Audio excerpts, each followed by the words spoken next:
every hour. We're talking to Mr. Ron Crowder, the founder of StreetWorks, as well as an advocate of education for HIV and AIDS. And of course, Mr. Crowder, let's pick up where we left off the last time, trying to make a distinction between younger people who were impacted by this disease and perhaps older individuals who are impacted by this disease.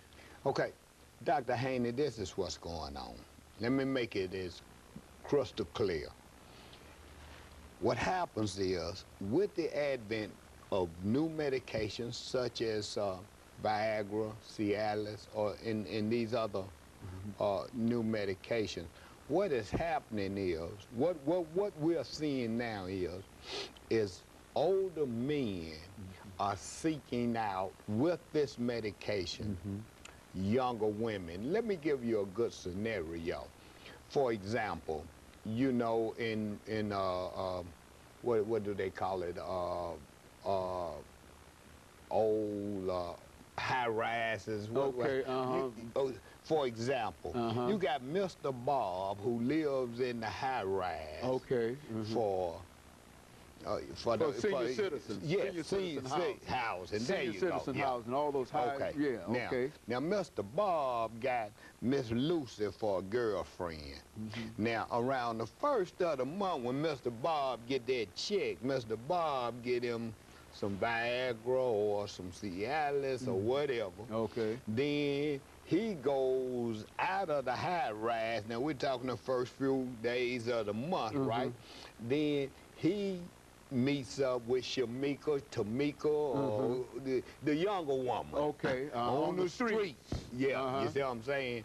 Now, because he got this extra staying power because of this medication, he feel he got this, you know what I'm saying? I understand. Then, from the 5th of the month to the end of the month, he goes back to the high rise, and then it's business as usual with Miss Lucy. All right. Okay. You understand what I'm saying? Now, exactly that's how that. And again, that's what we're seeing. You're seeing we're that? Seeing, yes, we're seeing that HIV is now in a whole new population of people.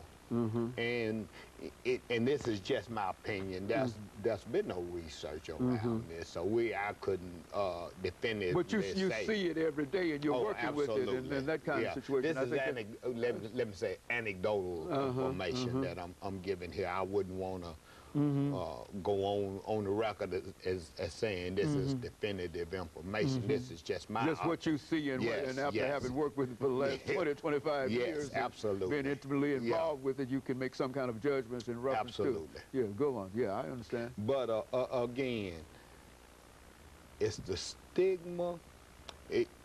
Now, while HIV has become a manageable disease, there's still that stigma and that shame that was associated when HIV was first introduced. Homosexual, drug addicts, and these kind of things. So this kind of behavior associated with the disease, and the stigma and the shame and the guilt associated around being HIV infected is preventing people from going to take the HIV test. But we must realize that not taking the test does not change the fact if a person is HIV infected. It doesn't change the status. Right. It doesn't change the status at all.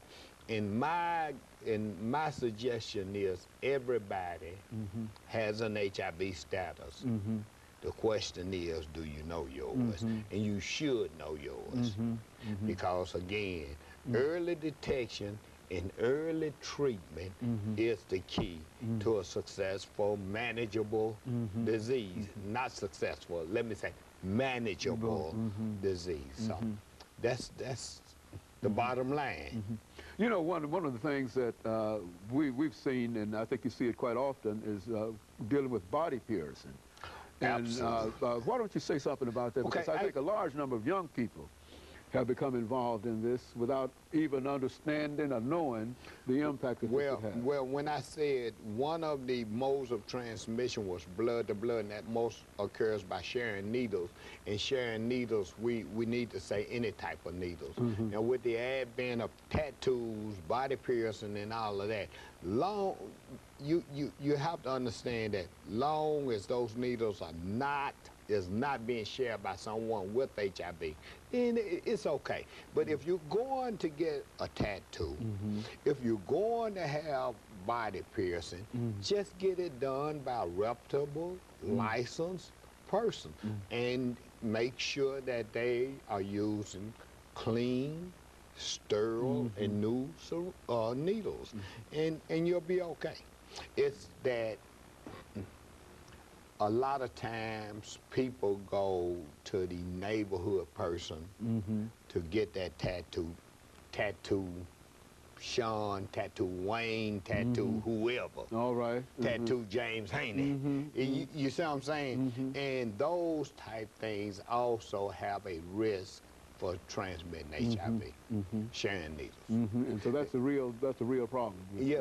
Well, we're not seeing a lot of that, a lot of people becoming infected that way, but we want people to know that that is a potential risk. So, you know, that's where that goes.